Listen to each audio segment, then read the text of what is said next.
welcome back to my channel. Yesterday is Thursday, and it looked pretty good. I was like, go get him great, whatever you do. But let's start with greetings. Come on. Hello, my name is Daniel. I'll be your host here. Guy in the chair. And today we're going to be watching, of course, the Critical Drinker. Go give him a follow if you haven't already. But we're going to check out his thoughts on Beetlejuice. So, enjoy the video.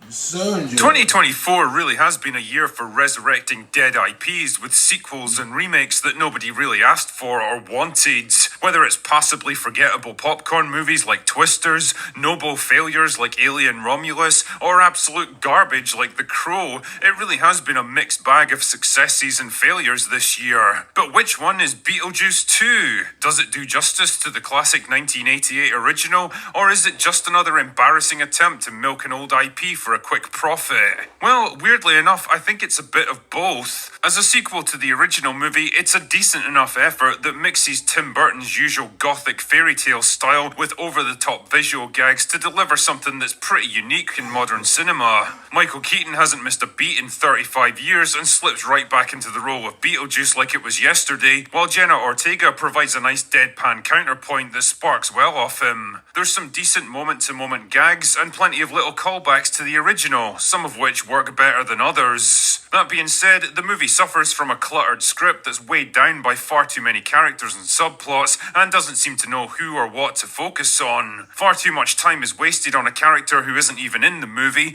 and in terms of actual performances, well, let's just say that some of the actors have aged better than others. Anyway, I've dicked around with my intro long enough. Let's get this review underway properly. Go ahead, Barbara, say it.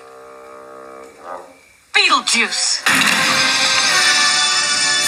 So the movie kicks off in the present day, where Lydia's now a successful talk show host specialising in the paranormal. All good, you might think, except that she's addicted to prescription meds, estranged from her daughter Astrid, controlled by her manipulative boyfriend, and haunted by visions of Beetlejuice. Things soon go from bad to worse when she finds out that her father Charles was killed in a plane crash, and so the family converges on their old home in Winter River for the funeral. This is where Astrid meets a suspiciously nice and well-adjusted local teenager named Rory, and quickly falls head over heels for him. Unfortunately, she eventually discovers that he's actually a ghost that only she can see, and the only way that they can be together is if she crosses over into the afterlife to bring him back to the real world. But wouldn't you know it, it was all a trick so that he could swap places with her. This forces Lydia to summon Beetlejuice for help, but only on the condition that he gets to marry her when this is all over, because he's also on the run from his vengeful ex-wife who wants to suck the soul out of his body or something. Oh yeah, and while all this is going on, Delia accidentally kills herself with poisonous snakes while doing some stupid ritual at her husband's grave. There's also a dead movie star acting as a paranormal police detective, a jealous boyfriend pulling strings behind the scenes, and the escape of a bunch of employees from the afterlife to deal with. So if you haven't guessed it by now, there's quite a lot going on in this movie, and not all of it is good or necessary. And I think really this is one of the film's biggest problems. There's so many subplots and different characters that most of them don't get anything like the attention they need. Monica Bellucci's Dolores is built up as the big antagonist of the movie, but she's barely on screen for more than 30 seconds at a time before the action jumps somewhere else, and it got to the point where I kind of forgot she was even in the film after a while. Willem Dafoe hams it up in a role that doesn't have any clear purpose in the story and just kind of exists for its own sake. He has like one gag that he keeps playing over and over, and honestly, it stopped being funny after like the first time. There's also a subplot about Lydia's ex-husband who died, which is so underdeveloped that he's barely even mentioned, and so the big payoff near the end falls flat because I've never even seen the guy before. Also, it's completely overridden by the death of Charles, which functionally does exactly the same thing in terms of character motivations and eats up a shit ton of screen time in the process with basically no payoff because let's just say the actor turned out to be a very bad person in the real world.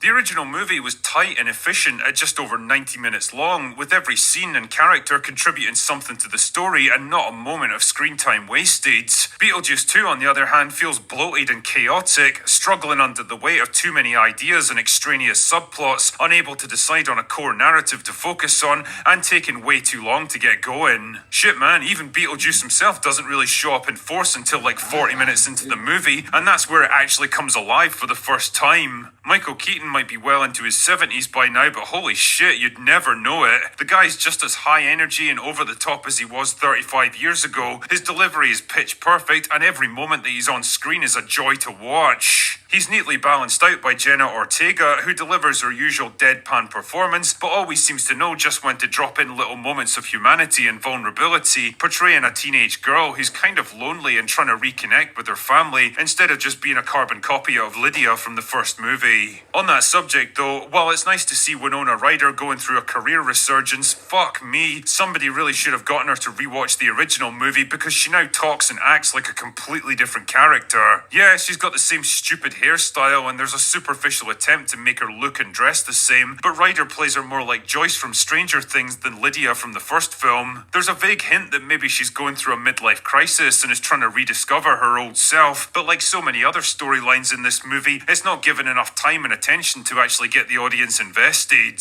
And Jesus Christ, bringing Catherine O'Hara back for this film was a huge fucking mistake. Not only is her character gratingly annoying and adds nothing to the narrative except to make stupid decisions at every opportunity, but she delivers the kind of hysterical, scenery-tuned performance that makes Nick Cage look like a model of subtle restraint. Yeah, I know Delia's meant to be some kind of wacky New York socialite, but damn man, she was never this bad in the original. You could honestly have cut her and her stupid subplot with Charles out of the entire film and would have lost nothing of value. Ultimately, despite some decent visual effects, solid direction, and fun performances by a cast that mostly does their best with the material, I can't shake the feeling that Beetlejuice 2 is more like several potential movies jammed together into one script. A bunch of disjointed ideas and plot lines that never quite meshes together into a cohesive narrative. A slightly disappointing sequel that really doesn't live up to its predecessor.